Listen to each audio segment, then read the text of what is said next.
Matthew chapter 9, verse 37.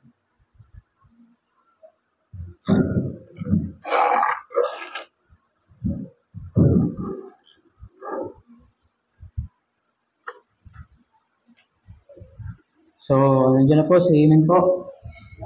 Amen. So, isang verse lang po ito, verse 37. Then saith he unto the disciples, the harvest truly is plenteous, but the laborers are few. So, tayo po'y manalangin. Ama namin Diyos, banal sa langit, Panginoon. Ama, maraming salamat sa hapon na ito. Nandito po kami, tipon-tipon, makapanginig po ng inyong salita. Kami po yung malapit sa inyo, Panginoon. Hindi niyan tawad sa mga nagawang kasalanan. Tukukulang po namin. At naway sa mensahe nito, naway bigyan mo po kami ng lakas talino ang maunawaan ng mensahe. At mapalalahanan din po kami, Panginoon. Ang Banal na Espiritu po ang pumuspos ng puso ng bawat isa sa amin dito. Naway, Panginoon, patuloy po na pagpalain ng bawat isa nandito ngayon. Tignan po ang aming dinadalang pinapasalamatan sa matamis na pangalan ni Jesus na aming Diyos at sariling tagapagligtas. Amen. So, sa magang ito, makikita po natin dito, no, yung ginawa ng ating Panginoong Jesus. Kung babasahin po natin simula yung buong chapter 9 kung yung mga nangyari doon, makikita natin yung pagpapagaling ng ating Panginoon. Yung mga miraculous na ginawa niya. So, siya ay nagpagaling ng paralitiko, siya ay nagpagaling ng 2 bulag, at meron pa doon na yung pagpapagaling niya doon sa babae, no, na halos 12 years siyang dinudugo. And dito nga rin, mababasa rin natin dito sa chapter nito, no, na nakipagtayo pa po yung Pariseo sa ating Panginoong Jesus about sa pag-aayuno. So, dito, kung mababasa natin, so verse 36, ay, tama ba?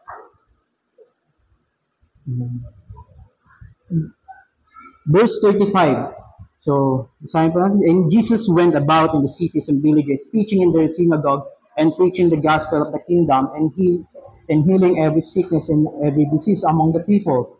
But when he saw the multitude, he was moved with compassion on them because he fainted and were scattered abroad as sheep having no shepherd. So umagang ito, tatalakayin po natin is about sa title po ng ating message is The Call to the Harvest. The Call to the Harvest. So, makikita natin dito sa verse 36, no, na yung sinabi ng Panginoon dito. Kung isipin natin dito, no, sinabi ito ng Panginoong Jesus matapos ang makita na yung napakaraming tao na nangangailangan ng tulong. Physically, emotionally, spiritually. So, nakita niya na maraming mga nagugutom, nagugutom not physically, but spiritually. So, and sa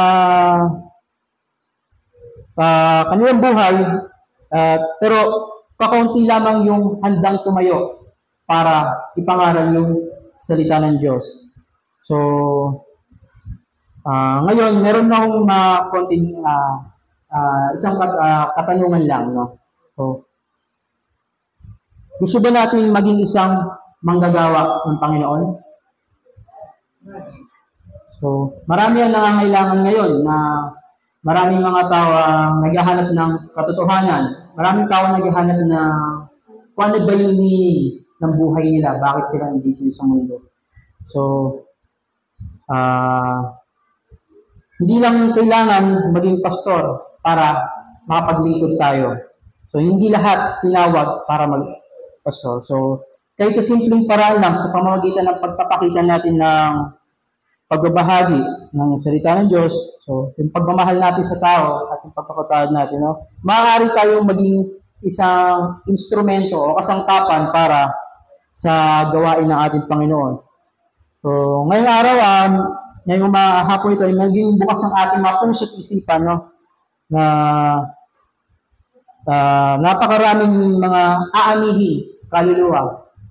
Pero, sino yung mga available para gumawa nito?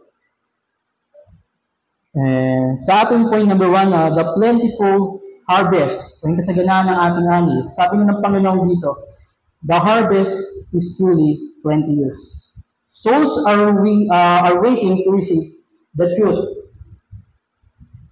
Pero, wala nang isa sa atin ang handang magbigay ng ating buhay para makapagbahagi ng salita ng Diyos.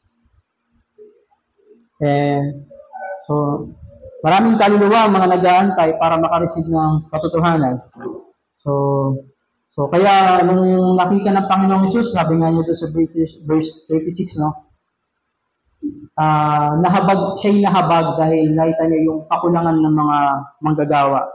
So, Jesus so many were spiritually lost. So, parang isang tupa na walang naglilid.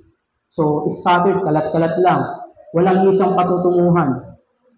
So, ngayon, maraming tao na ngailangan ngayon ng ating gospel, ng gospel ng Panginoon, sorry. So, makikita natin, sabi nga sa John 4:35, lift up your eyes and look unto the fields, for they are white already to harvest. Ngunit, sino nga ang pwedeng gumawa? Kundi, tayo lamang pong mga mananampalataya. So, maiksi lang po itong ating So, sa ating point number 2, yung the lack of laborers. Yung kakulangan natin sa mga manggagawa. So, sabi nga dito, but the laborers are few. So, maraming available. Pero, walang magre-respond. No? So, maraming mga rason kung bakit maraming mga hindi nakaka-respond sa tawag ng Panginoon. No? So, number one reason is yung fear. Yung takot nila. Share lang. Nung mga umpisa, yung mga bago lang din ako nun. So, kahit ako, takot din ako. No? Hanggang bigay lang ako ng tracts, takot akong mag-share kasi hindi ko alam kung paano ko sasabihin sa tao. No, nag-hesitate ako nun. So, wala akong confidence ng mga panahon na yan. So, buti sa tulong na rin ng Panginoon is kahit paano, nakakapag-soul winning na tayo. Unti-unti yan, matututunan natin. By process yan. And, pangalawa, yung ating business. Pagiging busy natin. So, napakarami natin responsibility sa labas. Busy tayo sa trabaho, busy tayo sa pag-aaral, busy rin tayo sa kung ano man mga ginagawa natin. So, ito isa to sa mga dahilan kung bakit maraming bakit konti yung mga ating mga manggagawa. So, sa ating pangatlo, yung assumption, yung pagpapalagay natin. So, dito, dapat hindi lang po naman tayo nakaasa po lagi sa ating pastor, no? So, hindi rin dapat po tayo nakaasa sa ating mga missionary. Sabi nga, di ba? Tayo sa isang katawan, dapat lahat tayo ay functioning. Lahat tayo kumikilos, gumagalaw. Hindi naman po 1, 2, 3, 4, 5 tao ang gumagawa. So, lahat po tayo ay lahat. So, ngayon, nagkakaroon ng palagayan. Okay, sige, ito lang. Marami pa naman pala dito eh. So, nagkakaroon po ng palagayan ng mga ganun. Yet, Jesus called all believers to be laborers, not just pastor and missionary. Yan yung sinabi ko. So, dapat lahat po tayo is kumikilos upang makapagbahagi ng salita ng Diyos. So, sa ating number 3, the call to action. So, makikita po natin sa verse 38 na chapter 9, no? dito makikita natin na nananalangin ng Panginoon. So, pray ye therefore the Lord of the harvest that He will send forth laborers into His harvest. So, nanalangin ng Panginoon na magkaroon ng maraming manggagawa na aani sa mga kaluluwa. No? So, ways to labor in the harvest. So, maraming paraan para makapag-share tayo ng salita ng Diyos. Una-una, yung mga tulad sa Bible student, personal evangelism. No? Yung pag-share, yun. Doon naman mag-umpisa yan eh. So, kung paano lalawak yung gawain natin sa ministeryo ito is yung pag-share ng gospel. Sumunod yung testimony natin, testimony na pinahawakan natin. No? And yung pagpapakita natin ng humility sa mga tao. Pag-serve natin sa kanila, pagpapakita natin ng pagmamahal o yung kindness nga. So, another na way ng pagtulong din natin, like hindi man tayo makapagbahagi ng salita ng Diyos sa labas, eh merong mga sinesend na missionary na sila yung gumagawa ng mga hindi natin kayang gawin. Dahil di naman lahat din available para sa mission sa labas.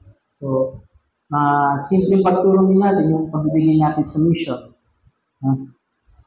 And encouraging and praying for those in the ministry. So, lagi din po natin ipag-pray yung mga nasa frontliner.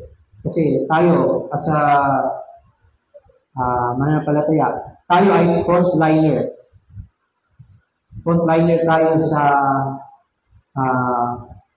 pagbabahagi.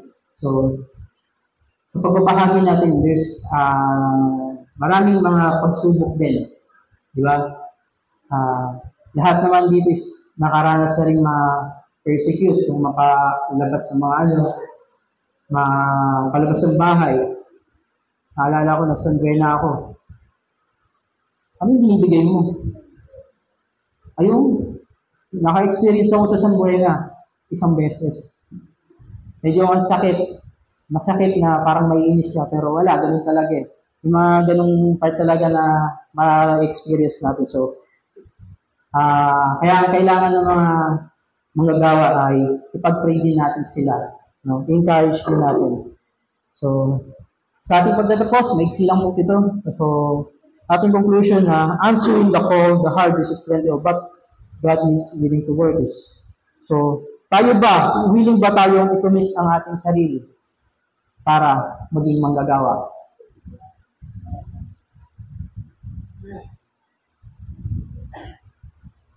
Kung hindi naman tayo tinawag upang manood o tingnan kung ano yung nangyayari sa labas, kailangan din natin kumilos at ibahagi ang salita ng Diyos. Sabi nga sa Isaiah 6:8, Lord, send me, here I am. Diba? So, ano ngayon? So, kaya ba natin ibahagi ang salita ng Diyos? Kahit lang through messenger, di ba, nagagawa natin yun. So, kaya ba natin mag-share ng salita ng Diyos? So, kaya mo ba i-commit ang sarili mo para makapaglingkod sa Diyos? So,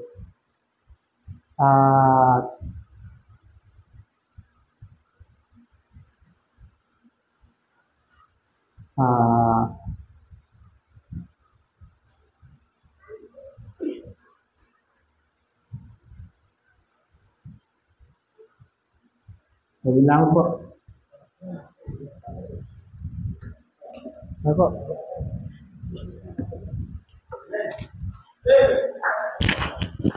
Wait lang po, patayin ko lang. Amen, Brother Ricardo.